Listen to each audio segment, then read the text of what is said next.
Written exam तो हो चुके हैं, अब सब ही रिलैक्स हो गए हैं कि चलो घूमने जाते हैं, पार्टी करते हैं। तो आपके लिए पहले तो बहुत बहुत कॉन्ग्रेचुलेशन, पर साथ में आप ये भूल गए हैं बेटा कि अभी प्रैक्टिकल बाकी है। तो प्रैक्टिकल एग्जाम्स जो होते हैं वो आपका पूरा शीट जो आएंगी आपकी एंड में मार्कशीट, यस वही है आपकी शीट, उसका पूरा सिनेरियो बदल देगा। कैसे?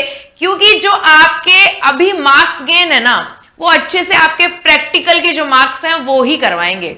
थ्योरी में जो आता है वो आता है, बट आपके जो प्रैक्टिकल के मार्क्स हैं वो थोड़े ज्यादा मिलते हैं। तो आपकी जो परसेंटेज जो घर वाले पूछेंगे, रिलेटिव्स पूछेंगे, वो चेंज कर सकते हैं आप पूरा। तो अगर यहां पर आपने गलती कर दी तो आपका पूरा का पूरा रिजल्ट इफेक्ट होगा। Hello future nurses, welcome back to BSc nursing Utkarsh YouTube channel. तो आप सभी का अब आ गया है प्रैक्टिकल वाला टाइम। तो आप लोगों को थोड़ी सी स्मार्ट प्रिपरेशन करनी है, जो आपको क्या करेंगी, दूसरों से आगे निकालने में हेल्प करेंगी। तो आज के वीडियो में मैं आपको बताऊंगी कि प्रैक्टिकल के लिए आपको एग्जैक्ट क्या क्या प्रिपरेशन करनी है। तो वो स्टेप बाय स्टेप हम देखते हैं। तो सबसे पहला स्टेप है हमारा वही वाला जो तुम सीनियर से कंसल्ट कर रहे हो कि यार भाई दे दे, या फिर बॉस दे दो, आप बोलते हैं ना, फाइल का अरेंजमेंट करना, क्योंकि लिखने में आ रहे हैं बहुत ज्यादा आलस। तो बेटा जी आपको सबसे पहला काम यही करना है कि हमारी फाइल और हमारा क्या रिकॉर्ड, उसको मेंटेन करना है। कंप्लीट कर लो, अभी है वो टाइम, ये नहीं कल या परसों, अभी करो उसको कंप्लीट। हमारा फाइल और हमारा रिकॉर्ड, उसको कंप्लीट रखो, यही सबसे इंपॉर्टेंट काम है। उसके अंदर सब चीजें प्रॉपरली लिखो, डायग्राम क्लीन बनाओ बिल्कुल, और टीचर के सिग्नेचर करवा लेना। अभी आप आओगे उनके हाथ, अब तक तो आप लोगों ने उनको सोचा टेकन फॉर ग्रांटेड, कोई बात नहीं वो सर, बट वो अब टाइम है, अब उनके चक्कर काटो और हमेशा क्या अपने सिग्नेचर कंप्लीट करो। और अब प्रिंसिपल ऑफिस के बाहर भी खड़े रहने का भी वक्त आ गया, क्योंकि प्रिंसिपल सर भी आपके साइन करेंगे, क्योंकि एग्जामिनर सबसे पहले इसी से इंप्रेस होता है। आया समझ में? फिर चलते हैं हमारा दूसरा पॉइंट। दूसरा क्या करना है मैम? अरे दूसरा ही तो सबसे इंपॉर्टेंट है, वाइवा के क्वेश्चंस को प्रिपेयर करना, जिसके लिए आपके माइंड में थॉट्स चल रहे हैं ना, यार वाइवा में क्या पढ़ूं यार, वो तो एग्जामिनर कहीं से भी कुछ भी पूछ लेगा, क्या ही पढ़ना, छोड़ना, पढ़ लिया बहुत, अब तो एंजॉय करने दो। अरे नहीं बेटा, इसके लिए आपको क्या करना है, 90% जो बच्चे मिस्टेक कर रहे हैं ना, वो वाली मिस्टेक आप मत करो। वो ही 10% वाले बच्चे बनो जो ये वाली गलती नहीं करेंगे, वाइवा को इग्नोर करने की गलती। इसके अंदर क्या करना है, सबसे पहले तो आप अब तक जो पढ़ा है ना, तो वो अभी आपको दिखाने का टाइम है। अब तक लिख के तो आप आ गए हो, लिख के तो आप कुछ भी आए हो कॉपी में, बट वाइवा में क्या एग्जैक्ट वो क्वेश्चन पूछेगा। तो आपको क्या करना है वाइवा की प्रिपरेशन के लिए, हाउ और वाई वाले जो क्वेश्चंस है, जैसे लीवर आपका कितने लोब्स प्रेजेंट है लीवर के अंदर, आपके ट्रैकिया के अंदर कितनी रिंग्स प्रेजेंट है, ऐसे वो आपसे सवाल पूछेगा। एनाटॉमी फिजियोलॉजी के एग्जाम देके आए हो तो ये चीज तो आप लिख के आए हो, पर वो एग्जामिनर तो एक नंबर के वन लाइनर सवाल पूछेगा, ऐसे थोड़ा लंबा थोड़ी ना पूछेगा।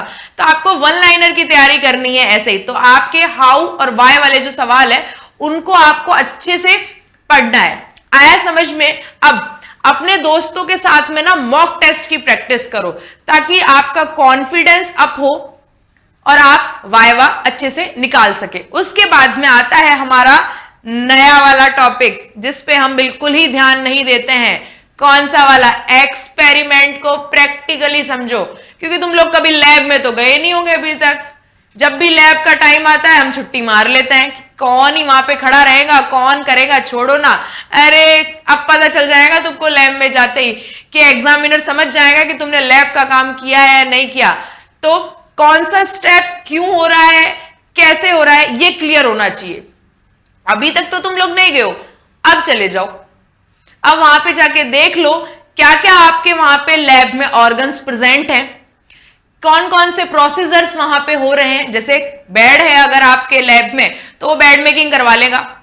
वो पूछ लेगा कि बताओ ये जो आपने कॉर्नर बनाया है ये कितने डिग्री का कॉर्नर है, तो उसका आंसर कैसे दोगे?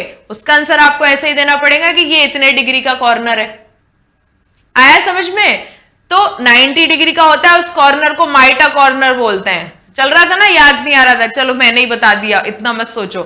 फिर आपके ट्रैकिया अगर वहां पे पड़ा होगा तो ट्रैकिया के, तो लैब में जाके पहले ही देख लो कि आपकी लैब में क्या क्या है, ताकि उस अकॉर्डिंग आप अपने क्वेश्चंस रेडी कर लो, एक्सपेरिमेंट रेडी कर लो, अगर उसने कुछ भी करवा लिया तो आपका क्या, अगर कंसेप्ट क्लियर होगा ना तो वाइवा में आप कभी नहीं अटकोगे। और रट्टा मारा है ना तो वाइवा में तुम्हारी हो जाएगी अच्छी वाली हालत खराब। तो आपको कंसेप्ट क्लियर करके रखना है, जो आपने मेरी क्लास में देखा ही होगा, मैं हमेशा बोलती आई हूं बेटा मेरा काम है कंसेप्ट क्लियर करवाना, क्योंकि रट्टे पे मैं बिल्कुल भी फोकस नहीं करती।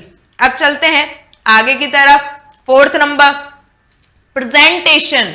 क्या है हमारा? Presentation matters. अरे प्रेजेंटेशन तो बहुत ज्यादा मैटर करता है, और प्रेजेंटेशन कैसा होना चाहिए? प्रैक्टिकल में आपका जो प्रेजेंटेशन है ना वो भी मार्क्स दिला रहा है। कैसे दिला रहा है? आपका सिर्फ वाइवा ही नहीं होगा, आपको कुछ रिटर्न भी होना होगा वहां पे।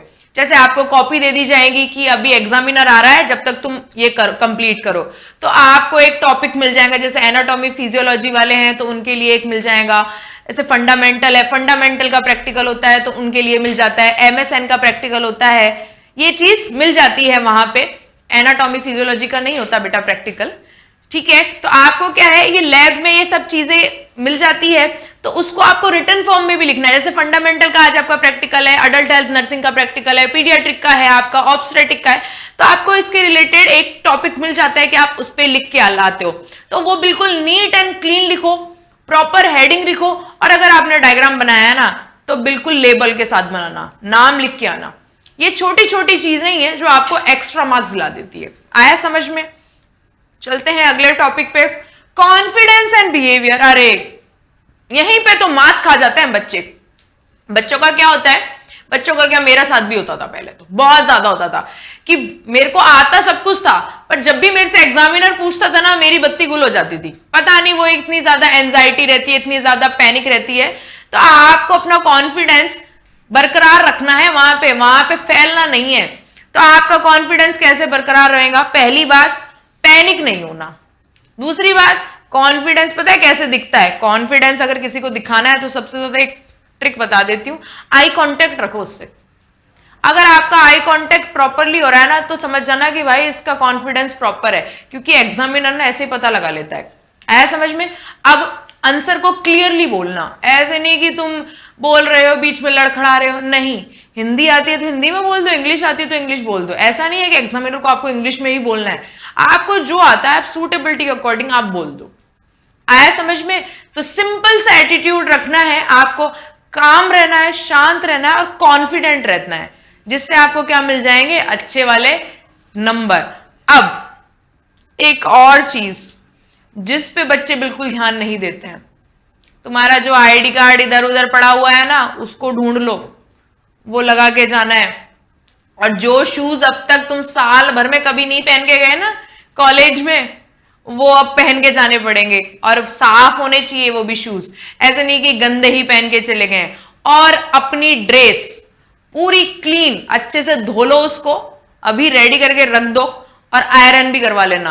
बाद में फिर धोबी नहीं मिल रहा कि नहीं, बहुत ज्यादा तुम एक्सक्यूज दोगे कि मैम वो धोबी की शॉप बंद थी। प्रैक्टिकल एग्जामिनर को एक्सक्यूज देने की जरूरत नहीं होती है, वो नहीं सुनेगा, वो तो तुम्हारे एटीट्यूड से, तुम्हारा जो कॉन्फिडेंस है, बिहेवियर, उसी से पता लगा लेगा। तो बिहेवियर का पता चलेगा अपनी अच्छी खासी क्लीन वाली ड्रेस से, ठीक है। अब बॉयज, ये हाथ की स्लीव्स ऊपर करके नहीं जाना है वहां पे, और शर्ट बाहर निकली हुई नहीं, आपको प्रॉपरली इन करके जानी है अपनी शर्ट। अपने स्लीव्स पूरी फोल्ड नहीं करनी है, पूरी रखनी है। अपना आईडी कार्ड होना चाहिए, अपने प्रॉपर शूज होने चाहिए क्लीन वाले, साथ में एप्रिन। जो आपने एप्रॉन कभी नहीं पहना ना अब तक, जो तुम्हारा अलमारी में पड़ा हुआ था, वो अब निकाल लो। प्रैक्टिकल के टाइम पे आपको ये भी पहन के जाना है, गर्ल्स एंड बॉयज बोथ। अब बॉयज, आप लोगों को जो बियर्ड आप लोग बढ़िया टशन दिखाते हो ना, आजकल फैशन जो चल रहा है, वो फैशन को थोड़ा सा कम करो। आप मेडिकल फील्ड में हो तो मेडिकल फील्ड के अकॉर्डिंग आपको बियर्ड क्लीन करके जानी है, शेव करके जाना है, और हेयर्स छोटे होने चाहिए, बड़े नहीं होने चाहिए। आया समझ में? लग रहा होगा ना बुरा कि अरे इतनी मेहनत करके बढ़ाई है, अब कटवा लो, अच्छे मार्क्स चाहिए ना, ये तो घर की खेती है, कल आ जाएंगी। उसके बाद में गर्ल्स, अब आपकी बारी आई, आपको क्या करना है, जो नेल पेंट्स लगा के टशन दिखाते हैं ना, वो अब आपको काटने पड़ेंगे। नेल पेंट्स रिमूव करके जाना, नेल्स कट करके जाना, और ये रिंग्स वगैरह, वॉच वगैरह, ऐसी चीजें नहीं पहन के जानी, क्योंकि हॉस्पिटल में अगर आपका हो गया है तो हॉस्पिटल में प्रैक्टिकल, तो उस टाइम पे क्या होता है, हॉस्पिटल में ये चीज अलाउड नहीं होती। और मेकअप वगैरह नहीं करके जाना, सिंपल जाना है बिल्कुल। नर्सिंग फील्ड में है अपन, मेडिकल फील्ड में है, मेडिकल फील्ड में बिल्कुल नॉर्मल रहना होता है। और जो ओपन हेयर का अब तक शौक था, तो ओपन हेयर नहीं, आपको हेयर टाई करके जाना है। सिर्फ एक दिन के लिए ही तो जाना है, एक दिन के लिए प्रॉपर हेयर टाई करके जाओ, पिन विन लगा के, नेट वेट लगा के फिक्स करके जाओ। आया समझ में? अब एक दिन पहले क्या क्या रिवाइज करना है, सबसे पहले अपनी फाइल, अपना इंपॉर्टेंट पॉइंट वो देख लो, फाइल के अंदर क्या क्या है, क्योंकि उसमें से ही क्वेश्चन पूछेगा। और लास्ट मोमेंट पे कुछ भी एक्स्ट्रा नहीं देखो। आया समझ में? कुछ भी एक्स्ट्रा नहीं देखना। तो आपको सिर्फ ये 5 पॉइंट्स फॉलो करने हैं और प्रैक्टिकल एग्जाम्स में आप इजीली टॉप कर सकते हो। आया समझ में? तो आई होप आपको ये चीज समझ आ गई होगी कि मुझे प्रैक्टिकल के लिए क्या करना है, क्या नहीं करना। ऐसे ही और अगर कुछ भी माइंड में है कि ये प्रॉब्लम आ रही है, मुझे वो प्रॉब्लम आ रही है, मैम ये करूं वो करूं, अगर कुछ भी माइंड में थॉट है तो प्लीज मुझे कमेंट्स करें। और ऐसे ही शानदार और वीडियोस के लिए बने रहना है BSc nursing Utkarsh YouTube channel पर।